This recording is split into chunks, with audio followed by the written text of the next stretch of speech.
Every person on Earth has experienced loneliness at some point in their lives. Loneliness comes standard with the human experience. We're social creatures by nature, seeking out community and connection wherever we can find it. And when we don't, it begins to take a toll.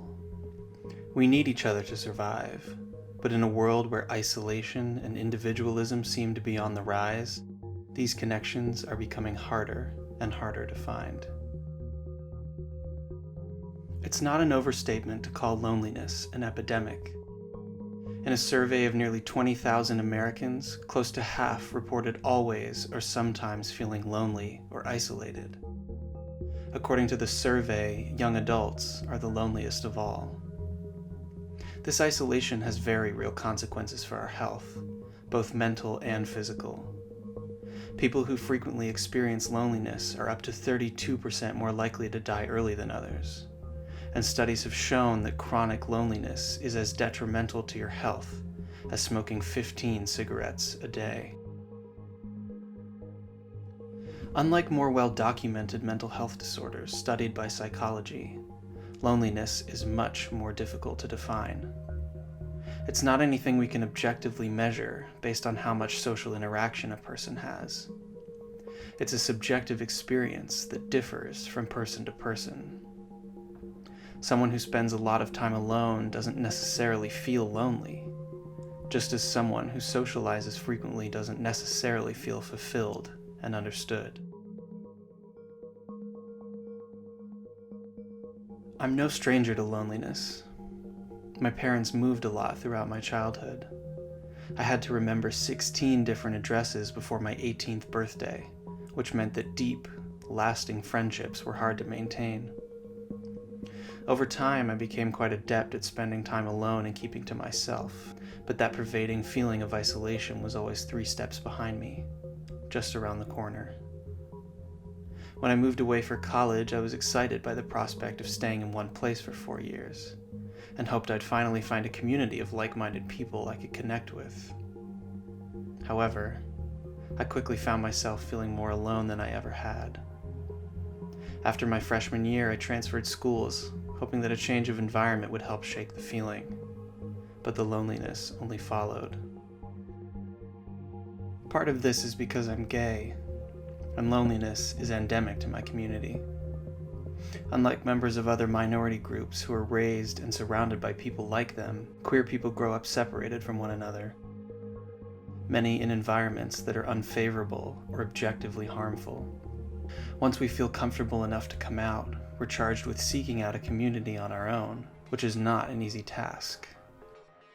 The prevalence of technology and social media has meant that many traditional gay spaces have been replaced by apps like Grindr and Tinder. For many of us, these apps have become the main way that we connect with other gay people, especially for those of us that live in less accepting and open parts of the world. On the surface, this seems like a positive thing, connecting queer people who otherwise wouldn't even be aware of each other, but the negative effects are pervasive and lasting. The shallow and judgmental nature of apps like Grindr often reinforces the negative beliefs that we have about ourselves, and end up making us feel even more isolated than before.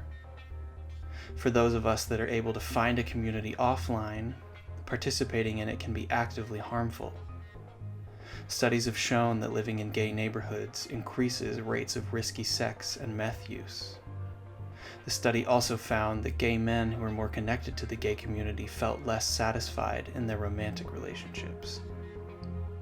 What do you do when the community that's supposed to embrace and understand you is actively hurting you?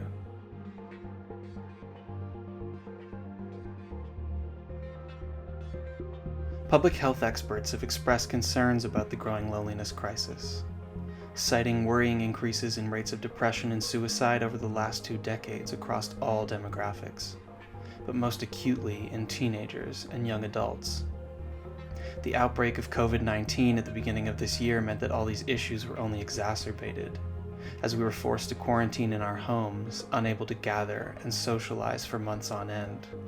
Some of us were fortunate enough to quarantine with family, friends, or significant others, but for the 37 million Americans who live alone, This meant complete isolation from the rest of the world. And it's clear this isolation has taken a toll.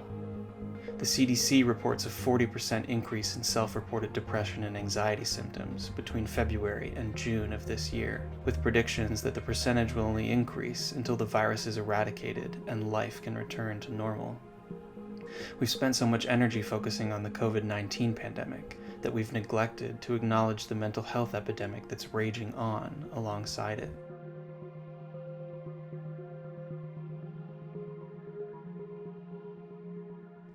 What do we do about an epidemic that's so hard to define, so hard to quantify? If we do nothing, its reach will only continue to increase, the devastation it causes only compounding. I feel its effects in my own life daily. The more I let it fester, the stronger its grip on me becomes, making it harder and harder to climb out of the hole and back into the light. We need each other now more than ever. We have to lean on one another, check in with one another. It's so easy to give into the voice in the back of our heads trying to convince us we're alone, but we have to fight it with everything we have. No man is an island.